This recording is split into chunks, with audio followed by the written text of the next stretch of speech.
but to introduce the pillars of this important symposium in terms of the first topic on our agenda is the importance of supporting emerging researchers. I will now call upon Dr. Matutu from the NRF to present the South African perspective, as well as the Department of Higher Education and Training, Dr. Diane Parker, and the last speaker will be Dr. Joanna Newman from ACU. I'm going to invite them to come and sit here so that we can save time. And Dr. Parker will go first because she is going to leave immediately after her presentation. They each have about 12 minutes, and 14 minutes is preserved for you to ask questions and engage them. When Dr. Parker leaves, Dr. Green will be here to answer your questions after Dr. Parker has left the meeting, the symposium. So now I'm going to hand over to the speakers, and welcome, and thank you very much.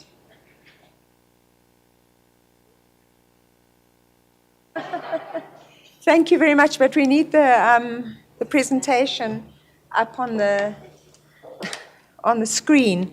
Thank you very much for the introduction, and I do apologize that I'm going to have to leave, but we are running quite a lot late, and I have got something that I have to be in Pretoria for that I can't change the time of. So Witty will be my voice when I leave. Maybe I'm his voice now. We'll see. But basically, what we're trying to do here is to look at some of the issues that we need to address to ensure an adequate cohort of emerging researchers for South African universities. And what I thought I'd do is just provide some data for us to think about and then ask some questions. So it's not a long presentation. And if I... Does this work?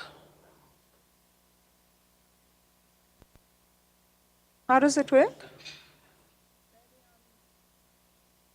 I don't know. Oh, it needs to be switched on, then it'll work. Okay, thank you very much. But just maybe by way of introduction, and I think this is what Minister ended up with, was the idea that we do need a transformed system, and what is it that we want in terms of its the way in which it operates. And it just tries to identify some of those. We want high quality, we do want excellence, and we have to be striving for that in terms of teaching, researching, and engagement of our institutions, locally, nationally, and globally. We do want a set of institutions that are demographically representative, that we want to know that staff can come in and feel welcomed, and students can as well, and that it actually really is, at its core, a caring system. And that doesn't mean it's not a high-quality system, but it takes care of the people and the institutions that are working towards its outcomes. We do need a system that is diverse, differentiated, and well-articulated. And we mustn't shy away from the idea of purposeful differentiation for the system. Minister indicated that what we really needed to think about as well was this idea of every institution at least having one area in which it creates excellence. And some institutions may have a much broader range and scope in terms of the depth or the height of its programs, and others a smaller one, but altogether we have to be able to provide what the country needs, and it needs to be responsive and relevant. I don't always like the word relevant, but we because a lot of stuff that we do in higher education doesn't seem immediately relevant. But in the end, it needs to be. And it needs to be responsive to the social context in which we live and the world in which we live. It can't be living somewhere else. So we also have to be research productive, and we need to drive innovation in the system.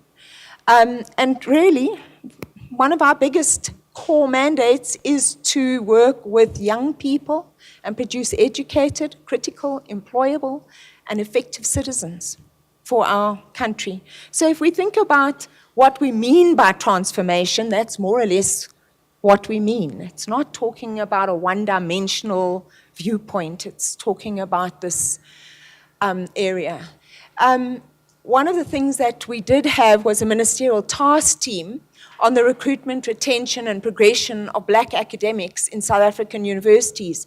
And this came out of a lot of discussion around and complaints about. And Minister had indicated, some of the letters that she receives as a minister from Black academics in institutions, showing the pain that they actually are experiencing in some of our universities. And so our former minister set this task team in place, and we have been working with a group and to investigate these blockages, drawing on a lot of the research that's already been done in the system, and really to understand what is it and how do we think about the development of the professoriate, and how do we think about being inclusive in terms of the development of our staff across the country. The ministerial task team is busy preparing to conclude its work, and there's a number of specific research activities that have been undertaken. And there are some of these things that will be presented during this symposium later on. But really, what we have to be thinking of is a holistic approach to develop the full academic pipeline, being able to identify young, brilliant people towards the end of their undergraduate qualification who we want to take into this sort of honors level or early postgraduate programs and nurture them and keep them in the system through providing opportunities for research, for developing their qualifications, and for becoming part of these institutions that we are wanting to develop. And really, I think, one of the things that we think we can lead on here is this idea that we don't go into more and more part-time appointments where people are really exploited while they're busy trying to put themselves up as academics, but rather look at how we can include young people into our institutions to develop this new academic career and to be attracted into an academic career. One of the things we have, obviously, and this is something people have seen before, but there's an inadequate pipeline. And it starts with schooling. It starts with our problem in schooling. And this is just the throughput report that was done as part of our labor market research, showing that, if we look at the 2008 matric cohort, from those who started school in grade 1, the 100%, actually 4 complete a 3-year degree within 6 years of completing their matric. So we can see how this thing really funnels out many young people. And when you look at the total who write their matric, the total who receive a bachelor's pass, and how they get absorbed into the system, we can see that there's a major difficulty, even right at the very beginning of this pipeline.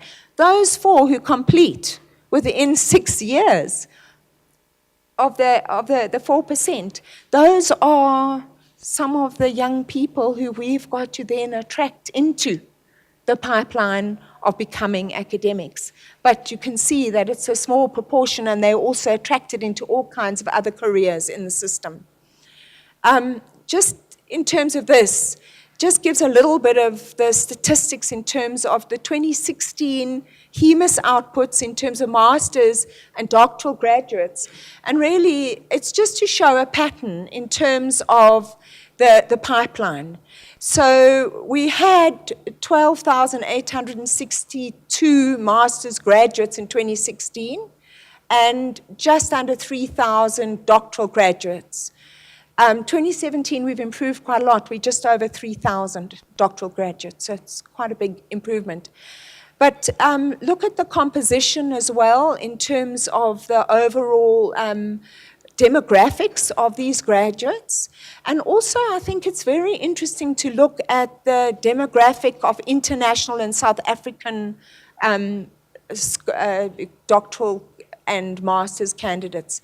You'll see at the master's level, 77.7% are South African, whereas at the doctoral level, 62.3% were South African. What does this mean for us? Now, we're not saying we shouldn't have international graduates, but we have to understand what does it mean for the development of young South Africans within this context and this issue of brain circulation and how do we attract some of these young people into our university system.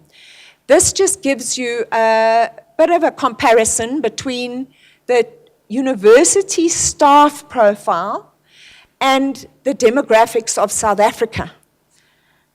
I mean, if we were wanting to have an equal profile as to the demographics of South Africa, you can see we're quite far away from it, but you can see in each of the categories, whether they're male university staff or female university staff, they replicate the total profile.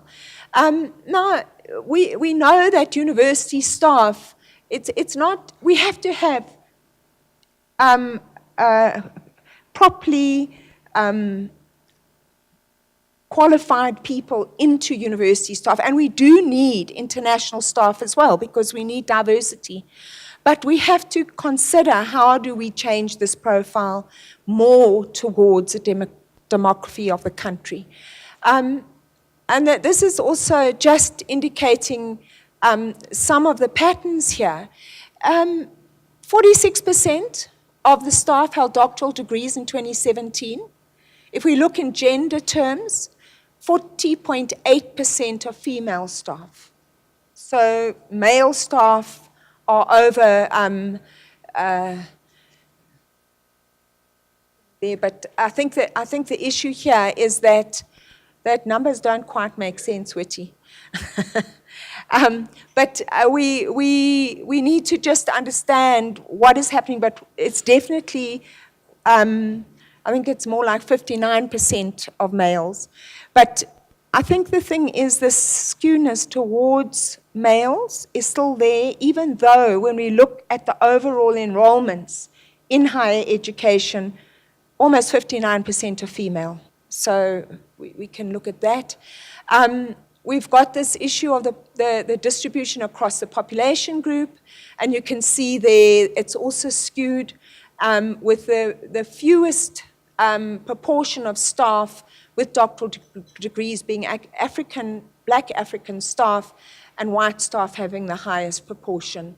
But the rank profile, I think, is the most interesting there because you can see there that in the junior lecturers, 5.2% held doctoral degrees, 20.5% of lecturers hold doctoral degrees, senior lecturers 59.8%, and not surprisingly, professors 91.7%.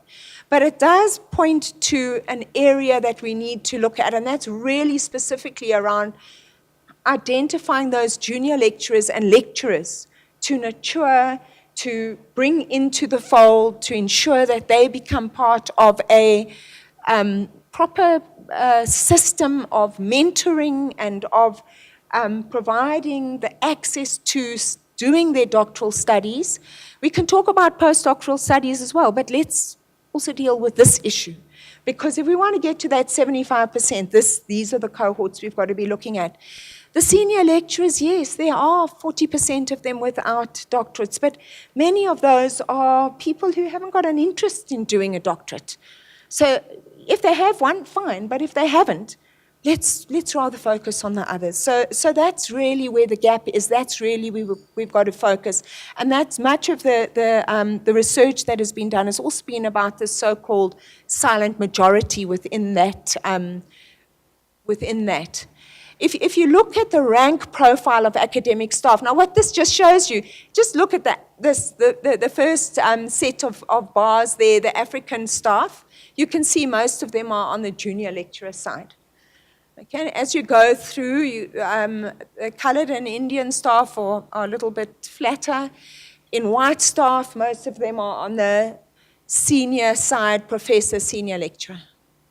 So you've got this almost mirror image of where staff are sitting in terms of their development. And if you look at male and female, again, you see that? Almost mirror image.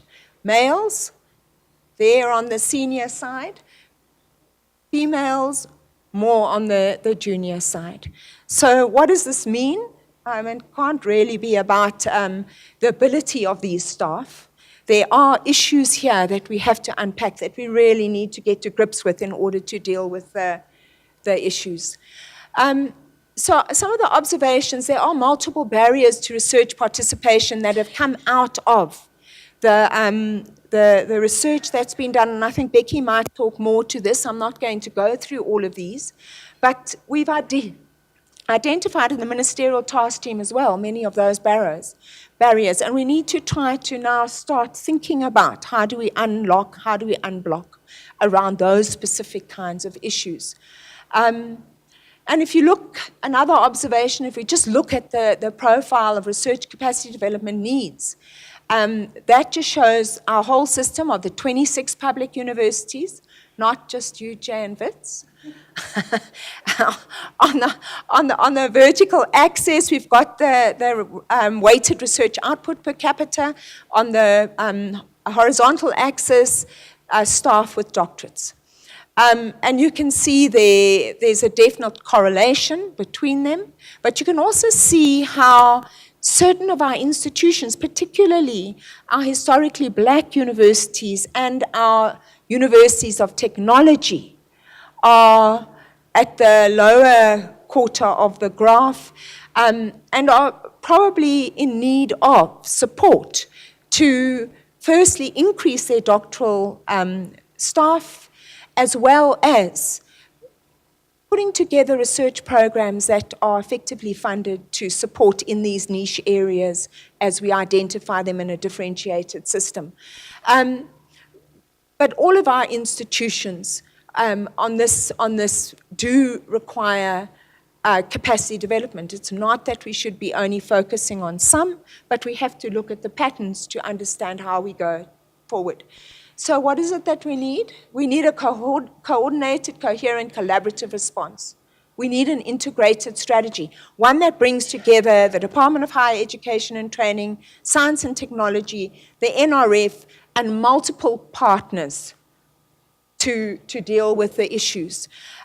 We need a joined-up strategy and joined-up resourcing, and thank you very much to the British Council, the Newton Fund, for announcing the 3 million for the university staff doctoral program. That is an important program for us, and it will support a network of South African universities with UK universities. The Department of Higher Education and Training is putting around about 60 million rand into that program, and Newton is matching it. So thank you very much. I think that's the kind of thing we need, is to get this. And we also have these relationships with the NRF, where, for example, on the NGAP program, we are getting funding to support the research development of the NGAP scholars. But we do need to address this. And again, the honours side of it at the beginning is very important. And then we need responsive steering mechanisms, things that don't end up with too much bureaucracy, but allow us to move together in terms of funding, policy and planning and quality assurance across the system. So that's it really, to say we think that there's a lot that we can do together, collaboratively, to deal with these gaps in the system. And we do need to work with the data and the evidence to help us identify exactly where that needs to be. Thank you very much.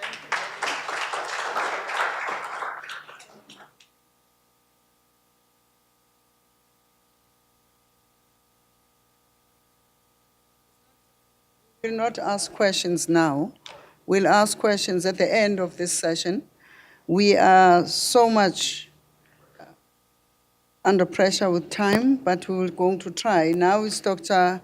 Phethiwe Matutu, Group Executive Strategy Planning and Partnerships of NRF. Over to you, ma'am.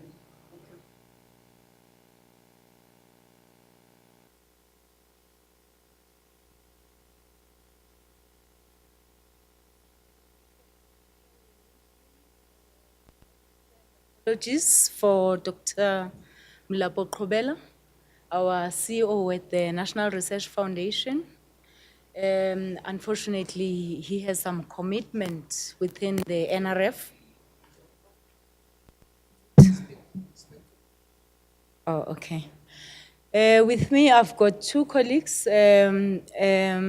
Aldo Strubel, who heads our strategic partnerships, and Dr. Galuke Mawila in that corner for planning and development. And they will be with us throughout. So they will be representing the organization in their various portfolio. So this particular one, this initiative that I'm going to be sharing is largely falls within Dr. Mawila's portfolio, and Dr. Aldo Strubel is more your ACU, our interactions with our international partners, our local partners, in terms of promoting the mandate of the NRF. Before I proceed, I need to thank the organizers of the conference, USAF, together with ACU, for this opportunity. It's an area that we have identified as important. Long time ago, with the Department of Science and Technology, when I was still there, the National Research Foundation, the initiatives that we have started to develop, the early career researchers.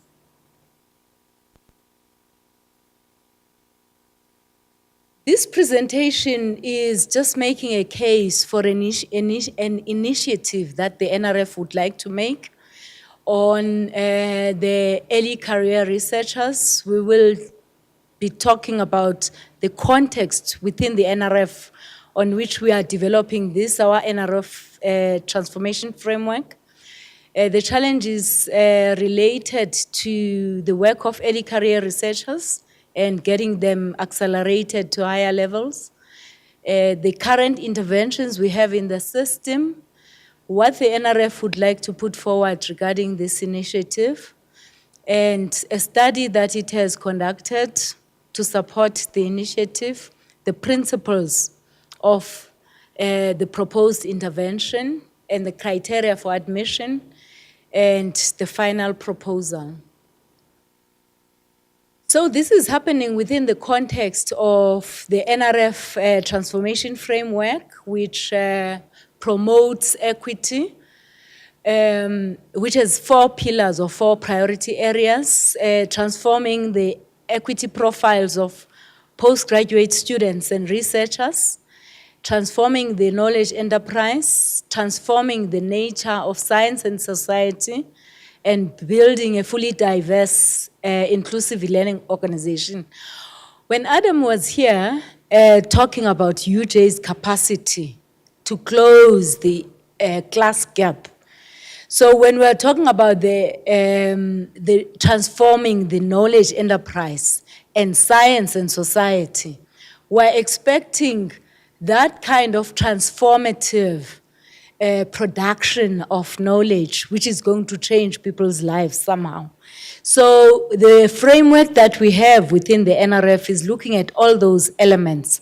But the element that I'm going to focus on is on the equity profiles of the postgraduate students and researchers. In particular, we will focus on the researchers. On the students, we have a policy which we have consulted widely on.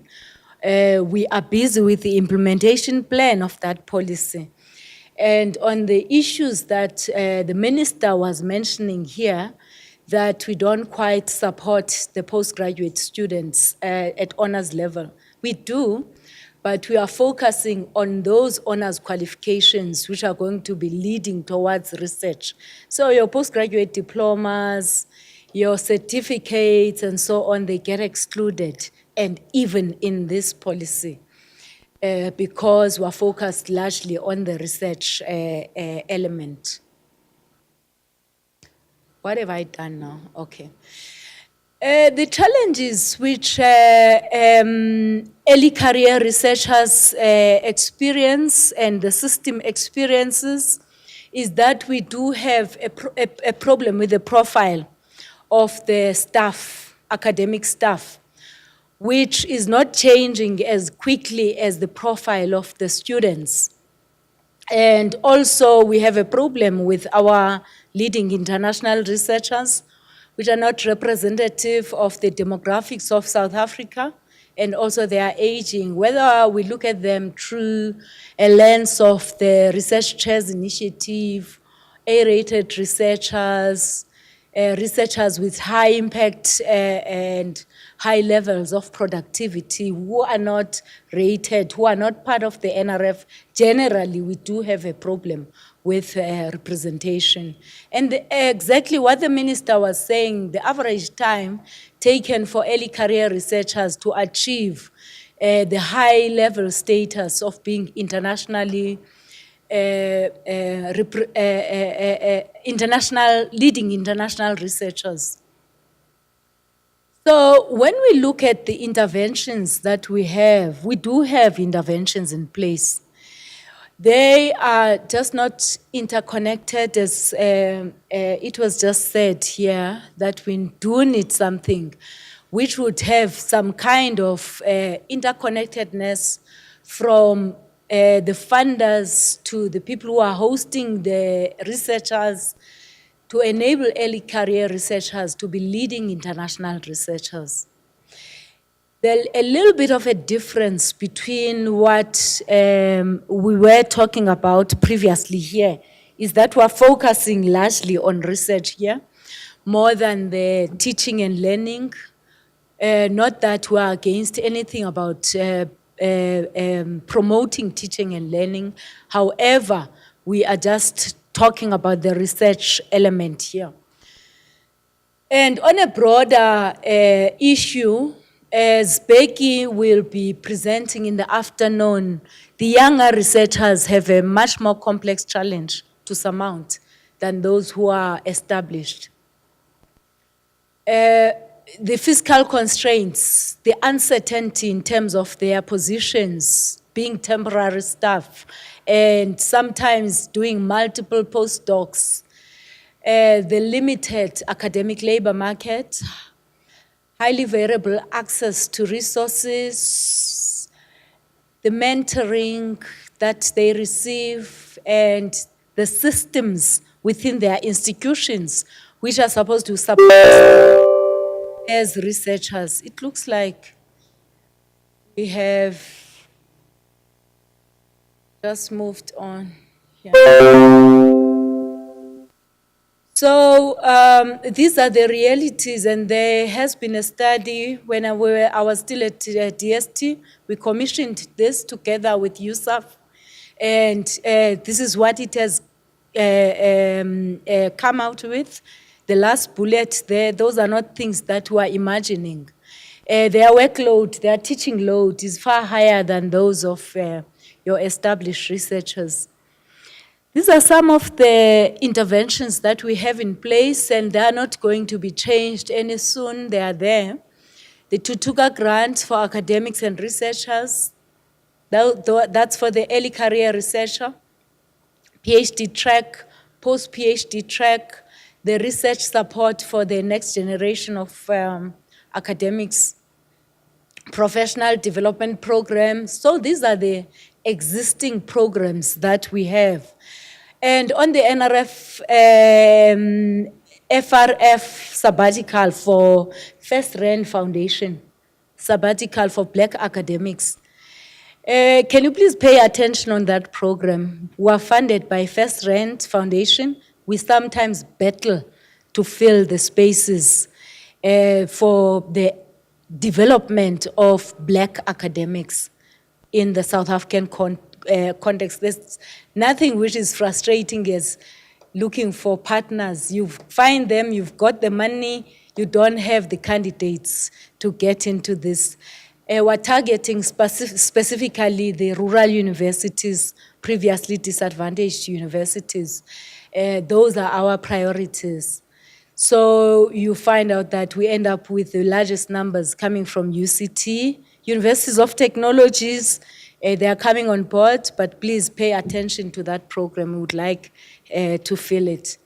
Mr.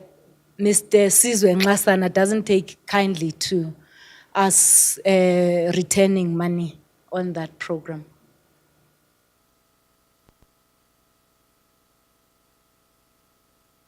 Now, on the program that we are proposing, the NRF intent is to make a long-term investment in a cohort of exceptionally talented South African early career researchers. The focus is on the entire pipeline, people who've just completed their PhD to get to being leading international researchers. It's to advance their research careers, it's to accelerate it, and it's to provide full support. Make sure that they do have the mentoring, they do have the international exposure, and at the same time, they are supported in every way possible. So one would ask about how we came to this realization, because the problems that we mentioned previously, they apply to all emerging researchers or early career researchers. So we had a study where we had a sample where we interviewed some researchers in the system, and we shared with them the current challenges that we have and the programs that we have in the system. And these were some of their responses in their majority. So they felt that if you are going to be propelling talented researchers, we do have to focus on those researchers. Otherwise, we're going to be losing them. The top-notch, young, early career researchers, if we just treat them as if they are just any person who's completed a PhD, we're going to lose them. And there is war for talent. Whether you look at UKRI, whether you look at Canadians, they all have programs where they are advancing their early career researchers who are exceptional in that. So we are going to be losing these people. And there is significant variability in the extent and degree of support, resources, advocacy that exists at South African universities that participated in the studies. So it means that there are those institutions which can support the exceptional researchers. There are those institutions which cannot. And within those which can and cannot, there are distinguishing factors. If they don't have the necessary mentoring and the necessary research office support, you find out that they don't thrive. So where early career researchers were led, managed, mentored by leading international researchers, they were effective and they were highly productive and they were driven. So there is a need to provide them with appropriate long-term support, enable them to transition and accelerate their attainment of the status as international researchers. So in institutions which enabling conditions, talented early career researchers, they were able to drive their own autonomous research programs independent of their doctoral supervisors. And what came out of this study is that there are key 4 areas that we need to focus on if we are going to be successful in this program. This enabling environment, it involves the individual dimension. So the person that we choose to be accelerated or whose career has to be accelerated has to have certain qualities. The institutional dimension, the support to be received from the institution, the funder dimension, the continuous support where you don't have the gaps or uncertainty in between the milestones of development of the career of these exceptional researchers, and the government dimension, the regulatory conditions necessary or the policy instruments that contribute to enabling exceptional early careers. So looking at that, we have then felt that the program will have to have certain principles which are driven by the outcomes of the research that we looked at, the commitment to excellence, because we're looking at the top tier of your students that you produce at PhD level, advancing and promoting equity. We're looking at certain, in the end, in terms of representativity at leading international researchers. The focus will be on blacks and on women, and advancing and promoting professional progression. The individuals, they are accepted into the program, they are expected to reach certain milestones and be leading international researchers, ideally by age 50. The current policy of the NRF is saying by 35, they should be completed with their PhD. So that process is expected to be at most 15 years. So these are some of the criteria that are being suggested for the program: South African citizenship, high quality doctoral degree, high quality novel research project feasibility assessment report, establishment of local and international collaborations, minimum 3 articles depending on the area, and essentially the NRF is making a proposal to create this exclusive, highly competitive program to identify, provide uninterrupted long-term funding support to extraordinarily talented, self-driven, highly intellectually independent young South Africans, PhD holders, who conduct incredible novel research, produce game-changing publication outputs, have the highest probability to influence and impact on international knowledge enterprise, and have already created strong, influential international networks. So the hope then, or at least the proposal, is for a 15-year period with certain milestones in between. After 5 years, another milestone. After 5 years, another milestone. And people can come in at the appropriate milestones, depending on their credentials. So as we develop then the program, we will come up with the details in terms of the milestones and how we identify people to come in and so on. Thank you very much.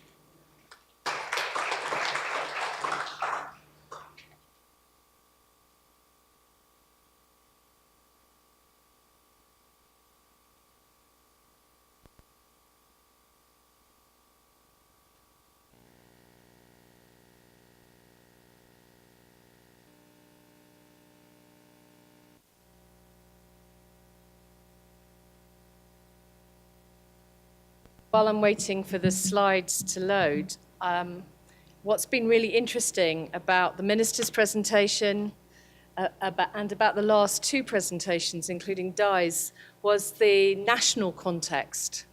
I think what I'm hoping to bring to this discussion and throughout the next 2 days is where international work. So I agree with my colleague Professor Habib about the importance of split-site PhDs, but I think also even understanding this national context, internationalization of different types really matters. So I'm going to canter through it as quickly as I possibly can. And I'm not going to talk about our mission because I think it says it very nicely behind me in our new strategy, which I talked about in our introduction. But I do want to dwell just for a short while. This is the membership of the ACU, 500 or so members in 53 countries. We provide about just under £1 million a year in small grants to our members, and I think that is the sweet spot, if you like, of the ACU, because we concentrate on those people who need small grants. Those are the people who need a grant to attend a conference, attend a summer school, or spend up to 3 months in another university. And that's the sort of networking opportunities and building up of contacts and knowledge exchanges that are much harder when you're a junior postdoc or even a PhD student to get up the ranks to your department head, let alone anybody else, and ask them if there's any funding available. So I think that's where we really come in to play. And we are governed by our member universities. Professor Wim de Villiers of Stellenbosch is on our board from South Africa, and we have 14 member universities here. And the University of South Africa is a founding member. So again, I'm not going to spend much time on this. I think we'd probably all agree that across the Commonwealth, those 2.4 billion people, of the young people in the Commonwealth, the most important thing is, for us on a campaigning level, critical contribution to meeting the Sustainable Development Goals, making that argument in government forums, as Minister Pandor did really cogently, that when she's thinking about pensioners and what they need, that you also have got arguments to say, yes, you also need to spend on higher education, understanding the context in which that spend can happen. Access and inclusion, including gender equity, that also came up today. International mobility and the recognition of qualifications. If you had a network that would allow mobility easily, that is the network of the Commonwealth, common language, common institutional structures. So we want to promote that much more. We want to promote a sort of Erasmus scheme for the Commonwealth. Employability in the fourth industrial revolution, how that's going to impact on the training that universities need to provide for the future graduates. Growing research capacity, yes, through traditional North-South, but even more so through South-North and South-South partnerships. And that's another area that ACU is very involved in. And the Respect and Understanding campaign, which is actually being led by our students. We had our first meeting in Malaysia last year at the Harriet Watt campus, where universities sponsored their students to come and talk about issues that mattered to them. And I think I must apologise actually on behalf of all of us that the one thing that's missing in this conference, perhaps, we do have the voices of early career researchers, but it would have been quite nice to have a PhD caucus here as well. And for the next meeting, we'll make sure we arrange that. We are creating new networks. We have our communities of practice, but we've just set up 2 new networks. Wim de Villiers is chairing on council our Peace and Reconciliation Network, which the University of Melbourne is leading. We have over 60 institutions and about 30 countries involved so far. And it's absolutely fascinating. We're hoping that out of this network will come new shared content, best practice, obviously, and PhD programs. That's just a quote from someone who came from Kenya to Melbourne, because we had a lot of discussion about indigenous languages and also outreach policies to students. And then the Climate Resilience Network, which is being led by the University of South Pacific and Fiji National and the University of the West Indies. Given what's going on at the moment with the cyclone, it's particularly relevant. Commonwealth countries are among those hardest hit by climate change, from rising sea levels in Bangladesh to Namibia's devastating droughts to extreme weather in Australia. You can see that on the chart there. So the work streams at the moment are a survey of institutional losses due to climate-related factors, a survey of current practice and resilience planning, which is so important, from all the way from counselling to how do you maintain your how do you keep your intellectual property if it's literally under threat of flooding, to how do you create partnerships with other universities where your students might go for a while if they're displaced and can come back. We're also looking at teaching and learning, a mobility program from 2020 with semester exchanges at master's level, and a new research proposal with USP to support data management in the Pacific and the Caribbean via an ACU data center for small states, which would contribute to data security, accessibility, and comparability for the research. So lots of new things happening. And again, it's the convening power of a network across 50 countries that allows you to have this diversity and range, I think, in experiences over similar themes. And then these new scholarships, I talked earlier about the Blue Charter Fellowships. These are amazing Queen Elizabeth Commonwealth scholarships. We now have 30 a year. South Africa hosts some of them every year. They are from anywhere in the Commonwealth to low and middle income countries. So they are absolutely encouraging SDG 4.B, I think, which is outward mobility to southern countries. And this is 2-year fully paid master's programs, and they're quite extraordinary. And we've got some great case studies because they've actually been going since 1959. We just called them a new name because it helped with the fundraising. And they are really, what the students are doing is fantastic, but also how they've contributed to the institutions they traveled to, and the new partnerships that have come as a result are really wonderful. So here's a slightly, I think we've talked about issues in emerging research support. This is a rather bloated world view. I can thank Bud Hall from UNESCO for this, and he's just showing the world as it looks like in terms of the science papers published. And you can see in emerging China and India, but you can also see how Northern Europe and North America and Canada are taking the lion's share of science papers published. An easier graphic, perhaps, to understand this is if you look at the global PhD production. I think this is from OECD. You can see that, again, the majority are from US, Germany, UK, but actually it's quite interesting that China isn't appearing here because I've got another source from Simon Margison, which shows that actually in some areas like maths and natural sciences, China's actually overtaken the US in terms of citations and publications. So, again, students who want to do PhDs and postdocs are in a world where, as we've said before, access to education is extremely uneasy and patchy. The kind of quality of teaching you get as a result is also so. But at the same time, we're going through a revolution around the possibility of teaching and research through technology.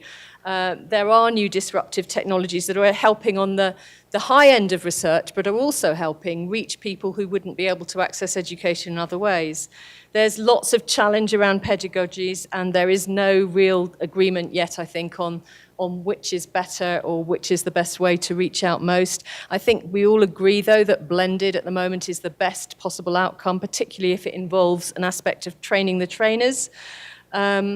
And there should be and is a greater emphasis on quality assurance and assessments of teaching effectiveness, which is something which we're working on, and we'll mention Pebble a bit later, and something which I think is a really important element of research and teaching funding coming from governments, that they should be emphasising not only quality but teaching effectiveness, because as Professor Habib said right at the beginning of this morning, teaching and research go together, and it is a very poor place when you have teaching assistants who are not given any chance or time to do any research, and there is this 0 hours culture which is happening also in the UK, and great exploitation of young researchers across the globe, and it is to the impoverishment of universities that this is happening.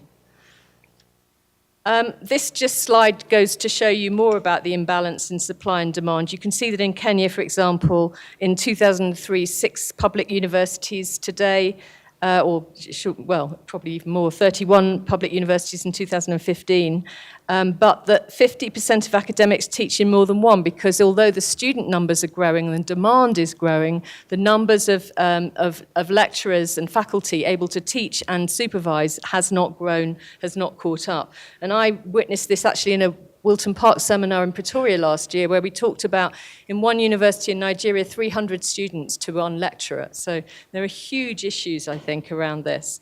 And that therefore means that our young postdocs are incredibly stretched with teaching loads. But there's also another experience. So we run the Commonwealth Scholarship Commission and Achieving programs for the UK. That brings in about 3,000 or so students per year to the UK. We have over 90,000 alumni from these programs dating back decades. So first of all, the condition of Achieving and Commonwealth is that they go back home. They cannot stay in the UK. So despite post-study work or whatever other things that there might be, the UK government is thinking about, they need to go back. That is part of the funding that has been agreed. However, many do go back with great hopes, but find themselves saddled with huge teaching loads because there's not enough PhD faculty in the university, so they get swamped far too quickly, and it means that, and they're also sometimes promoted too quickly, or sometimes there isn't enough of a pathway and a framework of training and development to envelop the newcomers into the institution and give them time to develop themselves. So I think this is a problem across the Commonwealth. This is absolutely not a South African issue on its own. I think it's everywhere. So, those were the problems, but this is the suggestions for change. So the Nairobi process was something which the ACU collaborated with the British Academy, I think, for 2009. And the first report grew out of a meeting in Nairobi that brought together academics from across the African continent with some of their peers from the UK to look at barriers to UK-Africa collaboration, much of which is actually being overcome with things like the Newton Fund. One of the most pressing issues that emerged from this dialogue was the need to better support African early career researchers. And it's from this series of reports that most of the work from the ACU in this area has emerged since 2009.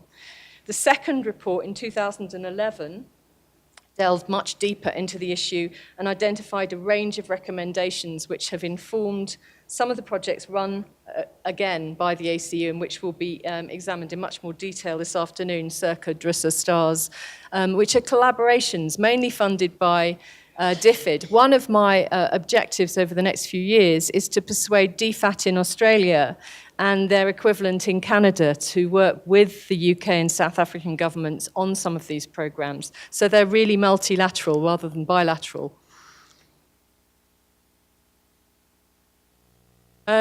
Because the research funding itself, it's a changing landscape. You know, we have great big challenges here, and actually we just heard in the last presentation about some of them in the NRF, and actually getting, even where there are funding, sometimes finding the people to do them. GCRF is a huge Global Challenges Research Fund, is a massive initiative from the UK government, and part of it, built into it, is the need to build up capacity in southern institutions. I think it's early days, but it's also fair to say that they are struggling to find the right mechanisms in which to do so. And that's partly because there hasn't been enough emphasis in the past on partnerships and growing capacity and collaborations. There's been too much emphasis on bringing students to the UK. It's a lot more competitive, but there's also greater emphasis on collaboration. Interdisciplinary is the watchword in every university, but very few universities seem to have cracked the way to reward interdisciplinary research when the path to promotion is usually through one discipline only. And also, as someone said to me from from a university in China, I've done great research that would make a huge impact tomorrow on poverty-stricken agricultural villages in China. But I'm also stuck in my office writing high citation research impact reports because I know that's my promotion and that's what my supervisors expect me to do. So marrying up, giving researchers the chance to do collaborative projects that might not win them a high citation in Nature, but actually makes a real impact on the world. And how do university governance address these issues? Because it's really that from the top down, I think, that it needs to be supported for change to happen. And then this greater emphasis on impact is all very well, but how do you define it? And there is a greater accountability and transparency required by funders, which is a good thing. I think there has been a question, particularly in the UK context for many years now, about what impact does research have? And I think that's a fair enough question, and particularly with the funding context around how you fund higher education, it's a question that many people ask. And so researchers have to become much better and much more fluent at letting you know what their research is. I would argue personally, but then I'm a dinosaur, that you've always had to do that as a researcher, and if you don't do that, you're not doing your research very well. But there is certainly far more emphasis on training and development for researchers to be able to do it. This is actually a really excellent graph from VTI that was developed in 2010, which just really illustrates the fact that, yes, you need to be a brilliant researcher, but you also need to be good at these other things as well. You need to know about research governance and organization and standards and professionalism and ethics. You need to be personally effective, which means you need to be able to speak and look someone in the eye and give an elevator pitch and understand the context in which your research works and network. You need the knowledge and intellectual abilities and techniques to do research. Well, that's fair enough. But the engagement and influence and impact is so important. So of the programs that we've been doing, DHET is a really good example. Next month, we're running a workshop in the University of Ibadan in Nigeria with fellows who've gone through the training who are going to be training the next generation of researchers. We have over 260 people apparently attending this conference. The STARS and Circle projects were developed as a direct response to the Nairobi process reports and as a way for the ACU to take up some of the recommendations emerging from them. STARS developed an African-authored 9-module blended learning skills development course, at least 807 researchers trained across 3 cohorts.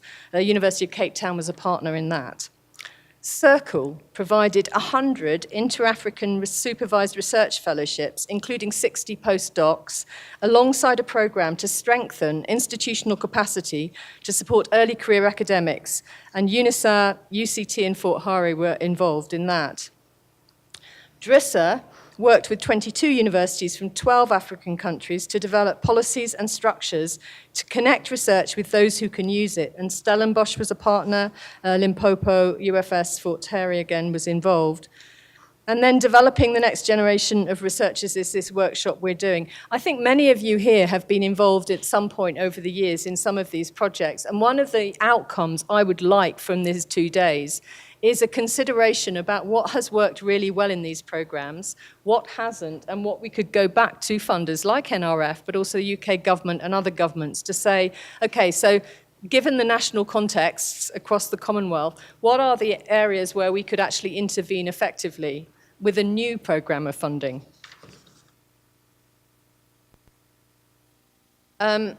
This is just more about Circle.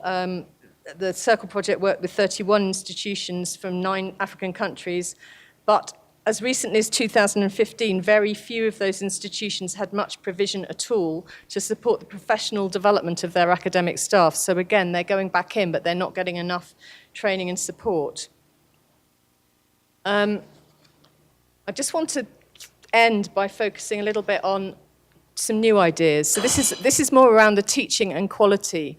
And actually, by having this, more of these sorts of programs, you're also relieving teaching load. So this is a partnership with 20 East African universities, Edinburgh University, and an accreditation agency called CEDA.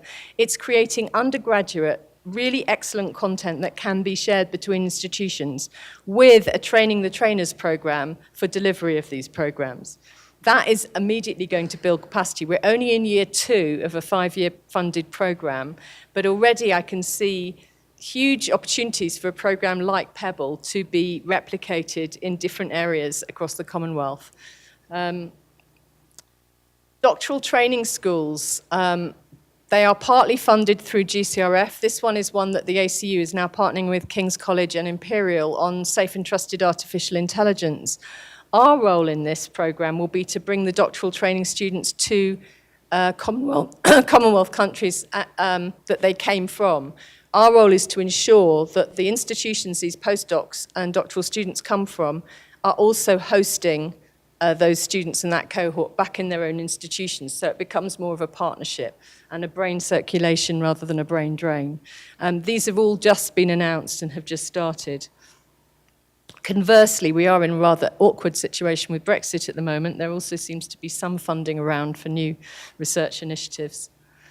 And the split site PhD, this is our record on split site PhDs. I would like it to be higher than it is, but it is a trend that is increasing. And with our support and with the support of DHET, because we tell ministers why we think it's more important than the traditional mode of mobility, it is increasing well. So we've had over 487 since 1998, 70 to South Africa.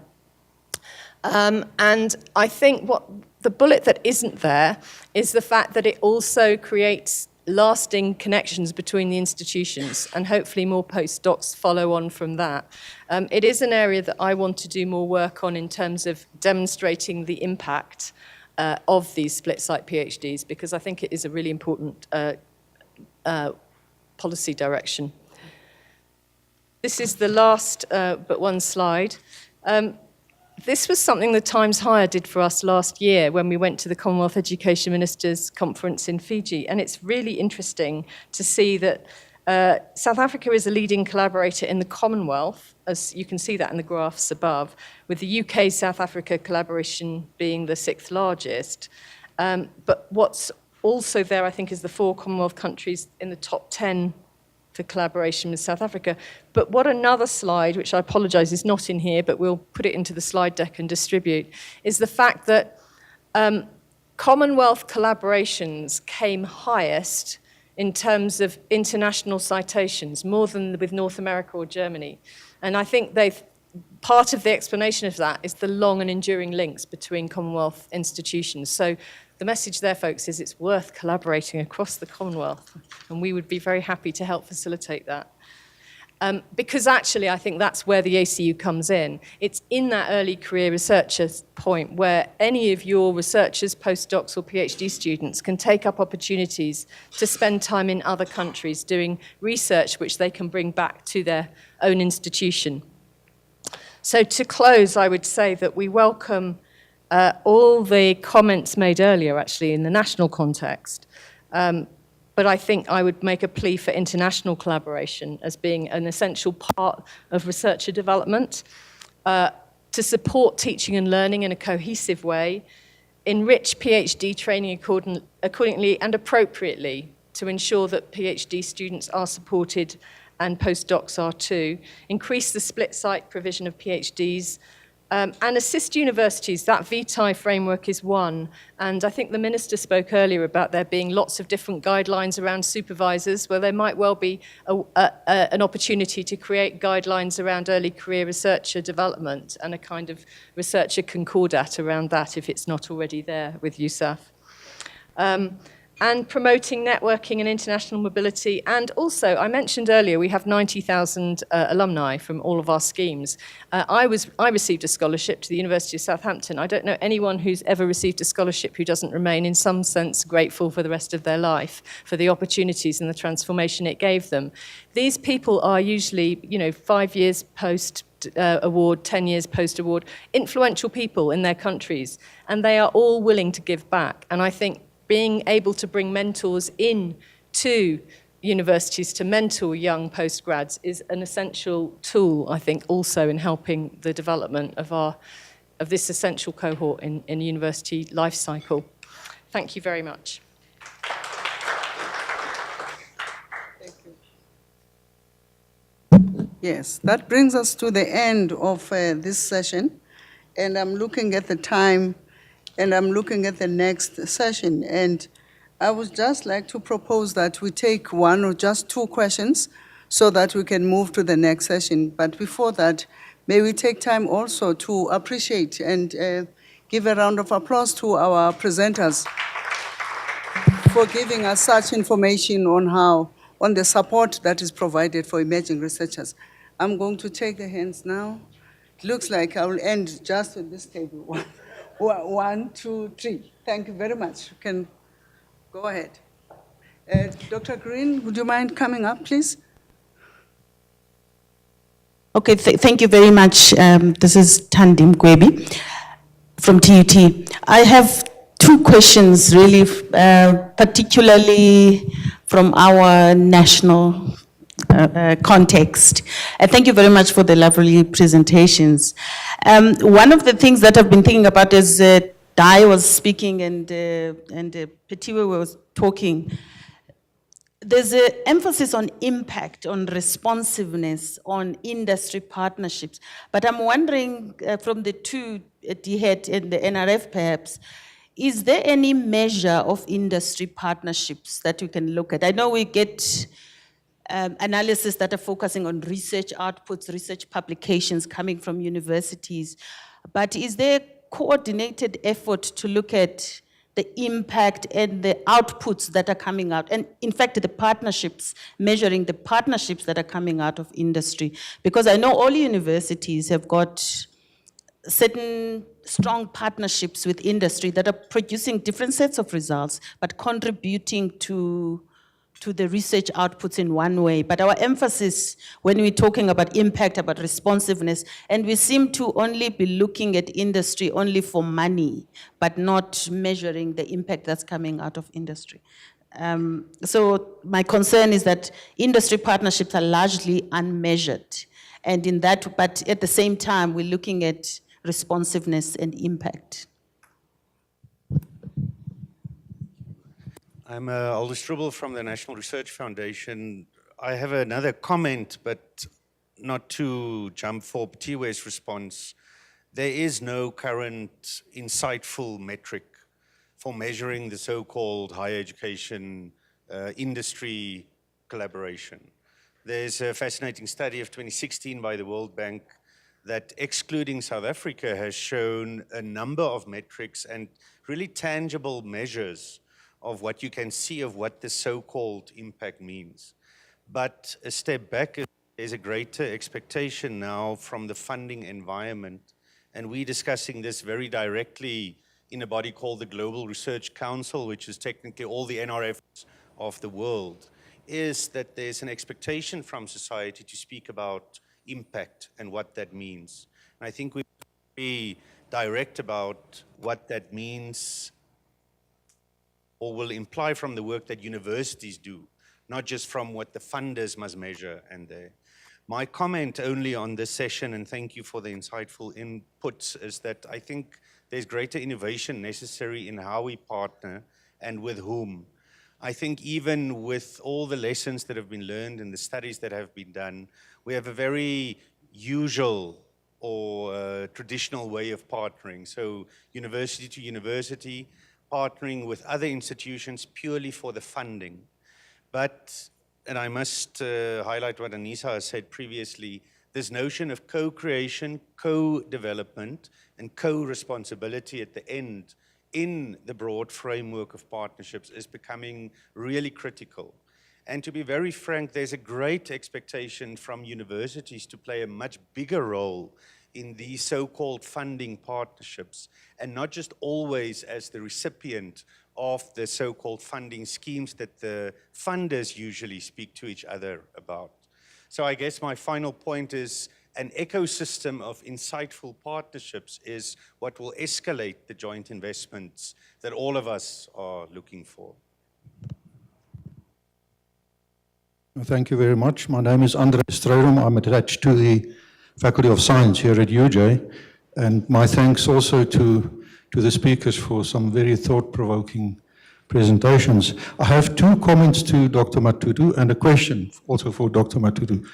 We heard from Diane Parker, and if I read the graphs correctly, on the level of doctoral students, fully 1/3 of those are so-called international students, meaning that this very well-meant program of interventions to accelerate career paths of young researchers, they are untouchable. It's not going to affect them, which means that the success rate of this intervention is already normalized down by a factor of 1/3.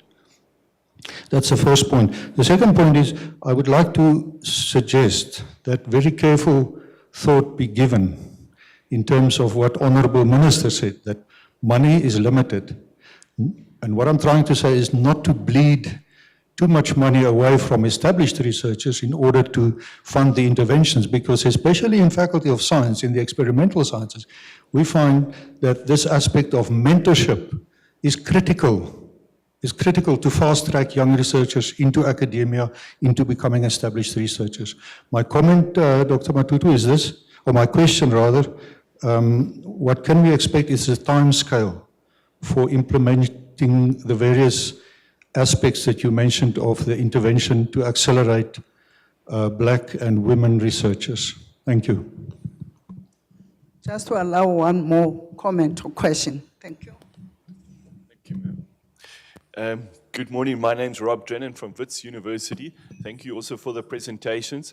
I'd like to put a plea forward as we move down this development path that we think of our early career academics as holistic professionals, not simply as researchers, not simply as teachers, but holistic. They have to do all of those parts. So let me pick up one example of how I think unintended consequences can scupper our good efforts of trying to develop this next cohort of researchers. And let me be specific. The NRF-FRF, the First Rand Foundation Fund, 3 years sabbatical. I come back, I finish my PhD, it's fantastic, I go for promotion, and what's the response? How much teaching have you done in the last 3 years? Oh, nothing, I've been on sabbatical. All right, so you wait 3 more years before you can get promoted. So it's a great intention, and it really should be helpful, but it's overlooking the holistic development of these young people. And I think we must make sure, we've heard it said before this morning, joining up, integrating. If we just do it piecemeal, we won't be as effective. And as we've heard, money is limited. So please, let's think about the holistic approach. Thank you. We'll hand over now to Dr. Matutu. Thank you very much, colleagues, for the comments and the questions. On this issue of industry partnerships, we have done quite an extensive study within this context of the SGCI. We call them the Science Granting Councils Initiative, for about 15 African Science Granting Councils, where they are looking at what the enablers are, what the success rate is on these partnerships when it comes to the Science Granting Councils. So it would be very useful for us to just share what the issues are. And you find out that on some occasions, the industry just doesn't exist. What exists is the retail industry. So the issue sometimes becomes about the production of the human capacity. And the SMME is largely for manufacturing and so on. So in terms of the indicators of success, it's usually about, as Aldo has mentioned, co-creation of programs which are relevant for both the university and the private sector, and at the same time, the people who are going to be produced. And if there are researchers who are on the other side, it becomes important then to co-publish and that kind of work, which means that there's relevance for both sides. And when you move beyond the NRF's mandate to prototyping to commercialization, then you see other forms of products which go beyond the production of people and the knowledge. So that is another area that we will be discussing in May when we go for the Global Research Council, which will be held in Sao Paulo. That is a key focus globally of this industry. But in Africa, we're finding more and more that the kind of our expectations of industry, the kind of industry that is there versus what we have to offer, there's a little bit of a mismatch. Then on the issue of the established researchers versus the emerging researchers, there is a problem there. The biggest chunk of funding that the National Research Foundation is investing is on the established researchers, followed by the students. And the emerging researchers have very little in terms of the quota of the funding. And that becomes a problem because what it means insofar as the transformation agenda is concerned is that the status quo remains. You can't accelerate people from being students to being leading researchers without investing in that pipeline. We are not prepared to just borrow from one side to the other side. We do have quite a strong area of strategic partnerships headed by Dr. Aldo Strubel next to you. And we're hoping to use these strategic partnerships, particularly in the area that was mentioned here, to leverage the resources, not in terms of money sometimes, in terms of the exchange, the amount of time that our researchers are spending elsewhere, the infrastructure that they are leveraging elsewhere. But we have to support locally as well. And we're hoping to grow the pot. And the pot doesn't grow from us just twiddling our thumbs. It grows when we come up with evidence to show a need for certain programs. The chairs did not start the way that they are now. The funding for the students did not start where it is now. The amount of work that we did as the Department of Science and Technology, when I was still there with Peggy seated there, to come with clear evidence of what is missing and what is lacking. We're able to get almost R1 billion just like that from National Treasury because of the evidence that we're putting forward. So we're prepared to grow this pot. We're prepared to come up with a clear case and a clear program which is supposed to drive the transformation agenda. So I do think that we will handle it with a certain level of balance, maturity, knowing that we do have the fiscal constraints that we have as a country. Now I've forgotten, on the time frames, we're busy developing the as you heard, this was just a case for it. We will work on the program and hopefully by the end of this coming financial year, we'll be done with the actual program itself, and it has to go through our board and it has to get the approval. We have to get an implementation plan. We have to consult with the universities. This is some form of consultation on the case itself, but there's more to it than just implementing. And then once we are done with all of that, we start with the implementation. We don't just jump into implementation without ensuring that we prepare the ground for that.